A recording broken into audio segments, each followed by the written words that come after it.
Nehemiah Griego lahir pada 20 Maret 1997. Ia tinggal bersama keluarga besarnya di Albuquerque, New Mexico.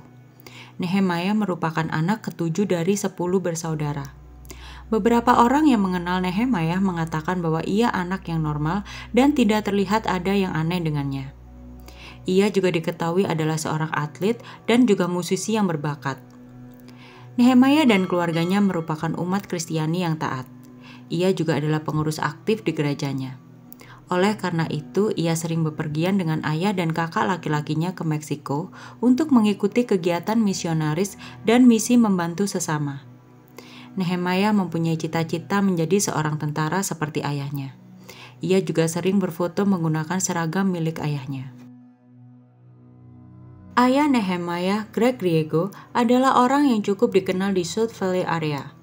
Greg merupakan veteran tentara Amerika yang tergabung dengan The New Mexico National Guard. Namun setelah perceraian dengan istri pertamanya, Greg kemudian memasuki masa kelamnya dan menjadi anggota geng. Hal itu membuat ia dipenjara. Namun dari penjaralah ia menemukan ketaatannya kepada agamanya.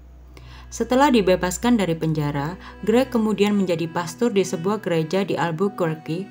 Ia juga merupakan konselor untuk anak yang bermasalah di Metropolitan Detention Center.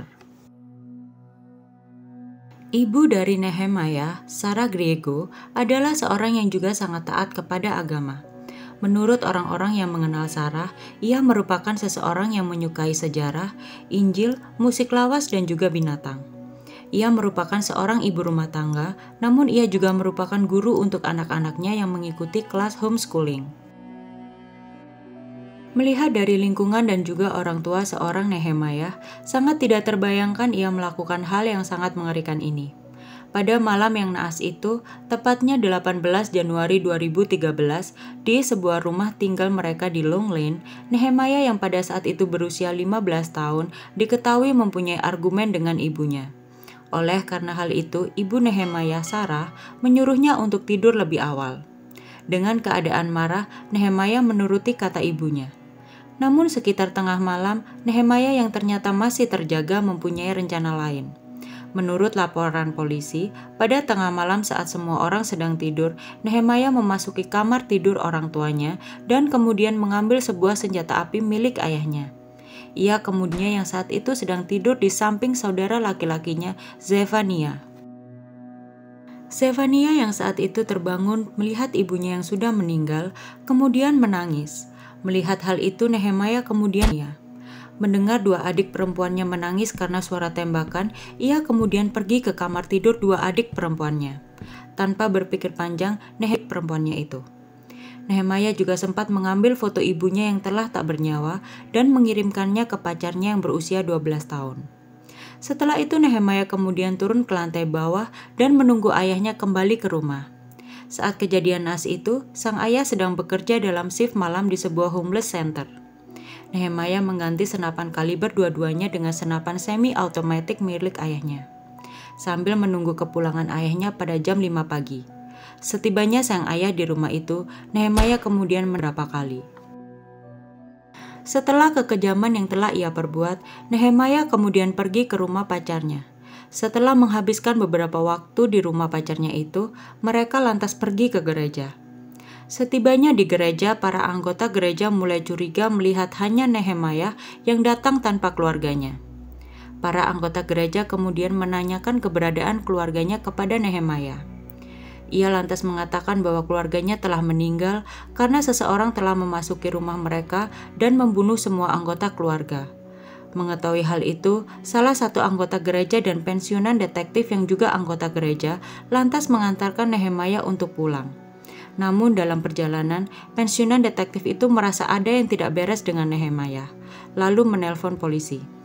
Setibanya polisi di kediaman Gregorio, polisi mendapati satu keluarga yang tewas mengenaskan. Menurut laporan kepolisian, Nehemiah membuat beberapa statement yang berubah-ubah. Hal ini membuat kepolisian semakin curiga kepadanya. Akhirnya Nehemiah mengatakan yang sejujurnya kepada polisi. Dalam statementnya ia mengakui telah membunuh kedua orang tua dan juga saudara-saudaranya. Ia juga mengatakan bahwa ia juga mengakui bahwa telah mengirim foto ibunya yang telah meninggal kepada pacarnya. Malam itu juga ia bermaksud untuk pergi dan menggunakan senjata ayahnya untuk membunuh lebih banyak orang dan mengharapkan bahwa ia akan baku tembak dengan polisi. Dikarenakan jumlah korban dan rencana pembunuhan massal yang dilakukan Nehemiah, maka di bawah hukum New Mexico, ia didakwa dengan pembunuhan tingkat pertama dan akan diadili sebagai orang dewasa, walaupun umurnya yang masih di bawah umur. Karena ketika anak di bawah umur diadili, maka ia tidak akan mendapatkan hukuman mati, seumur hidup, atau hukuman seumur hidup tanpa pembebasan bersyarat. Nehemiah Griego didakwa bersalah atas pembunuhan 5 korban yang adalah keluarga kandungnya sendiri. Mereka diantaranya adalah Greg Griego 51 tahun, Sarah Griego 40 tahun, Zefania yang berusia 9 tahun, Yael yang berusia 5 tahun, dan Angelina yang baru berusia 2 tahun. Nehemiah dimasukkan ke pusat penahanan remaja di Bernalillo dan didakwa dengan 2 tuduhan pembunuhan dan 3 kematian. Salah satu perwakilan dari keluarga Nehemiah, yaitu adik dari ayah Nehemiah, Regina Griego, mengatakan bahwa ia dan keluarga masih sangat berduka atas kematian keluarganya. Namun ia juga berusaha agar Nehemiah mendapatkan perawatan kesehatan mental. Regina menambahkan, setiap minggu ia akan mengunjungi Nehemiah di penjara. Ia juga mengatakan, walaupun apa yang sudah Nehemiah lakukan, ia masih menyayangi keponakannya itu. Nehemiah mendapatkan perawatan psikologis 1 jam konseling tiap 1 minggu dan 15 menit dengan seorang psikiater. Ia juga menambahkan bahwa Nehemiah memiliki gangguan disosiatif, namun sekarang Nehemiah memiliki berbagai emosi. Nehemiah juga banyak menangis mengingat apa yang telah terjadi. Namun Nehemiah tidak pernah menceritakan apa yang menyulut kejadian naas pada malam itu. Pada Januari 2015, kasus tersebut terhenti karena beberapa komplikasi evaluasi kesehatan mental Nehemiah. Pada Oktober 2015, Nehemiah mengaku bersalah atas 2 tuduhan pembunuhan tingkat 2 dan 3 tuduhan yang mengakibatkan kematian.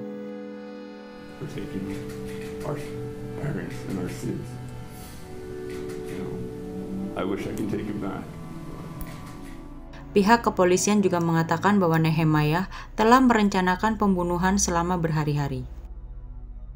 Pada 11 Februari 2016, Hakim John J. Romero dari Pengadilan Anak New Mexico memutuskan bahwa berdasarkan evaluasi Nehemiah Griego yang saat ini berusia 18 tahun, bahwa kondisi mental Nehemiah yang menyebabkan kejadian naas itu terjadi. Oleh karena itu, Nehemiah akan dijatuhi hukuman sebagai anak di bawah umur. Ini berarti bahwa ketika Nehemiah berusia 21 tahun, ia akan dapat dibebaskan dari penjara. Penyebab keputusan hakim itu karena adanya bukti bahwa Nehemiah mengalami kekerasan secara mental dan fisik oleh orang tuanya. Hal ini dibuktikan dengan homeschooling yang dimana membuat semua anak-anak keluarga Griego tidak mempunyai pengalaman sosial di luar gereja dan lingkup keluarga itu sendiri.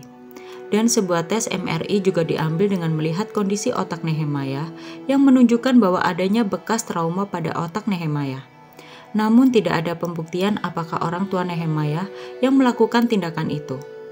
Trauma pada otak juga bisa disebabkan karena terjatuh atau kecelakaan yang tidak disengaja. Namun pengacara penuntut mengatakan bahwa ia akan mengajukan banding atas keputusan hakim tersebut.